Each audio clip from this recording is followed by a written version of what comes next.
Alright,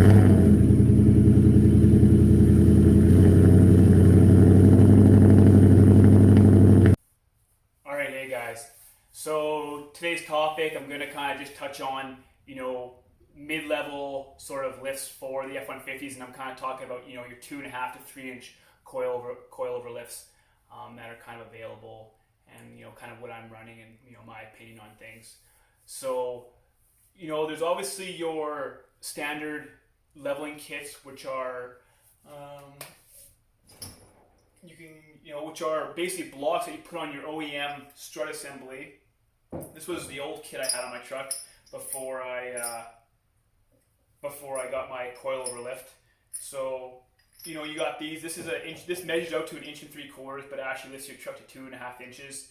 So I believe there's a math to it. It's like 1.38. You times whatever you think your spacer size is times that one by 1.38 or something like that. You'll get your your total lift height. So, and then you also got leveling blocks like this one. This is a Pro Ride leveling kit, and what this does is you can adjust it once it's on your truck. So I think it's 1.5 inches to 2.25 inches of lift, and this goes on top of your OEM strut assembly as well. And once on your truck, you just take the weight off your front of your truck, so your wheels are barely off the ground, and then you take a 1/2 inch ratchet driver and you put it in there. You loosen this guy off, and then away you go, and you counterclockwise or turn it counterclockwise or clockwise, depending on whether you want to go up or down. You can get your height dialed in that way. But what I have on my truck right now is the 3-inch Rancho suspension. It's I believe they released it last fall sometime. Maybe it was just after SEMA, but it's available for the 2015 to the 2020. And what it is, it comes with a UCA, rear shocks, rear blocks, and front strut. So you have to use your OEM spring and your OEM top mount. So if you have a spring compressor, it's a fairly easy process to do. Then what it's going to do is, overall, depending on what kind of truck you have, and whether it's like an FX4 or this, it's going to give your truck about 2.5 to 3 inches of lift. For me, I'm sitting kind of somewhere in the middle. I got it put on 2 days ago, and my truck maybe hasn't settled quite yet, but I'm at about 2 3/4 inches of lift. So the CV angles look really good. The UCA angles and the space from the springs look really good. So I will give you guys a kind of a walk around on that and what everything kind of looks like on the truck. I know there's a lot of critics out there when it comes to the 3-inch lift kits, saying that it puts too much stress on your CV axles and your ball joints and all that kind of stuff. Well, this kit for starters doesn't look that bad. Obviously, you guys will see in the video, and you can be the judge for yourself.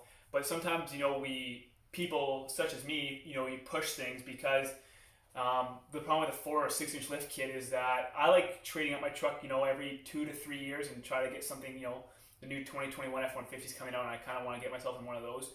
So when you go to a 4 or 6-inch lift, you have to cut, your differential brackets to drop your differential. Once you do that, it's very, very hard and to go back to stock, and you're going to be paying more than it's worth to put the truck back to stock for reselling it.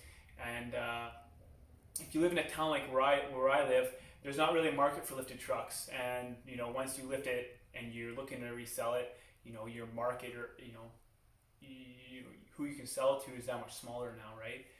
So I think the 3-inch lift kit is a perfect mid-level lift kit. You can fit 35s on there with no trimming. If you I run a -24 offset on my truck, so I'm running 33s right now. I haven't had to do any trimming. I got no rubbing or anything like that.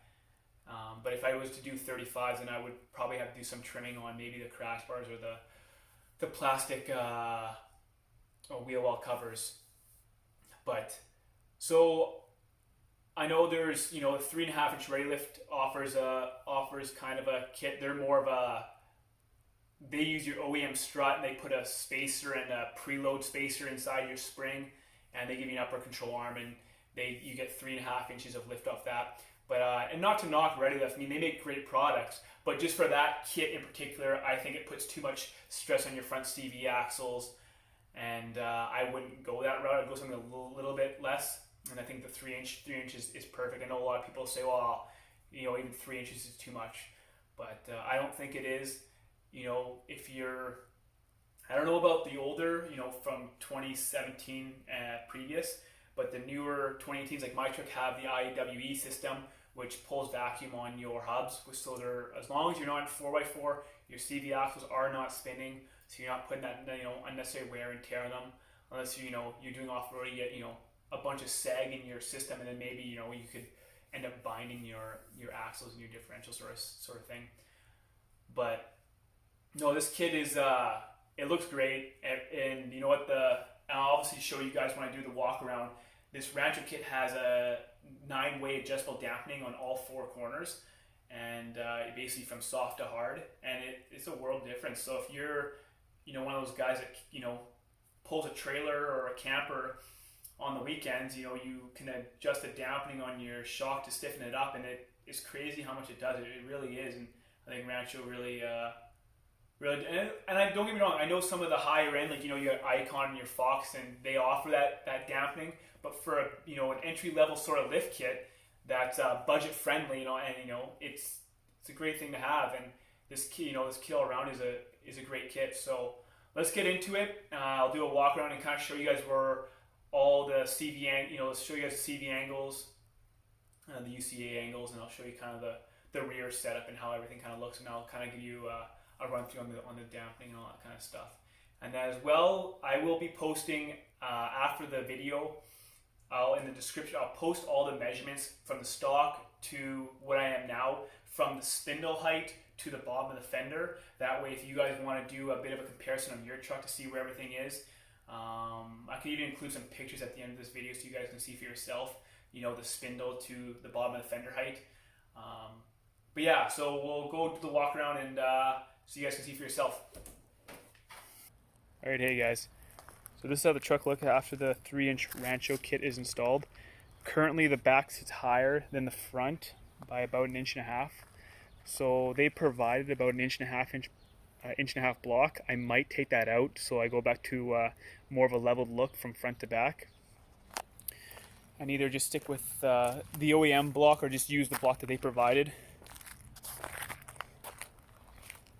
So I'm on, like I said, 33s minus 24 offset 20x10 wheels. So we'll get right into it here. I'll show you guys what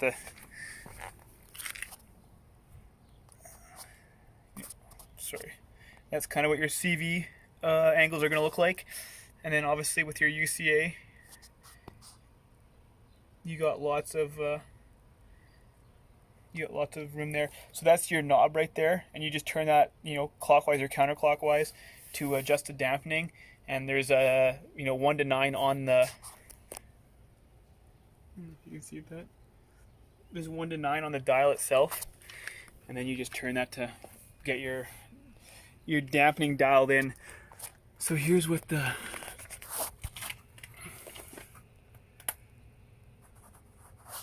UCA kind of spring looks like. It's a very clean look. If you run a leveling block on your OEM strut, you're gonna see the top hat sits about down here, but this is like a full coil right to the top now. So it's just a much cleaner look than using a leveling block. And these are all greasable. You got your grease nipples on these UCAs here and back here, so you can if you hear squeaking or just keep up on that. And these are Moog ball joints, so they're replaceable. If they are shot, you can replace the ball joint as well as the ball joint boot.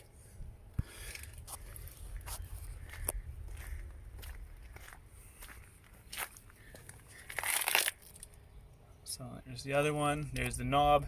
They're front and center, so it's easy to access them. Let me see if I can get in there a little bit better there for you guys. So I mean, I wouldn't say I'm putting any sort of extreme stress on my CV axle. Everything seems within the realm of, we'll say, forgiveness. So I mean, it's not that bad. The CV boot itself isn't binding or isn't crunching against each other, so I'm not too worried. Obviously, I'll give you guys an update if anything anything does happen, but I'm not worried at all. So very clean look. I like that they have their own strut that they give you. Like I said, you're using your own OEM spring and your own OEM top hat. So you're always going to get a lot better ride than stock with the dampening. And then in the back here, you got your Rancho shock. And you got the same thing on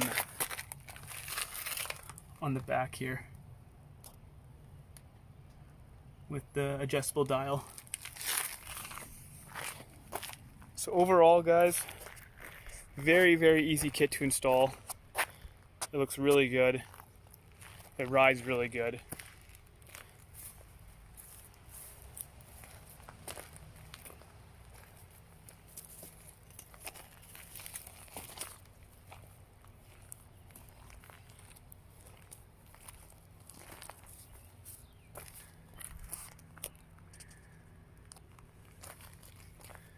And that'll do it for this video. So thank you guys for tuning in, and please subscribe if you haven't already.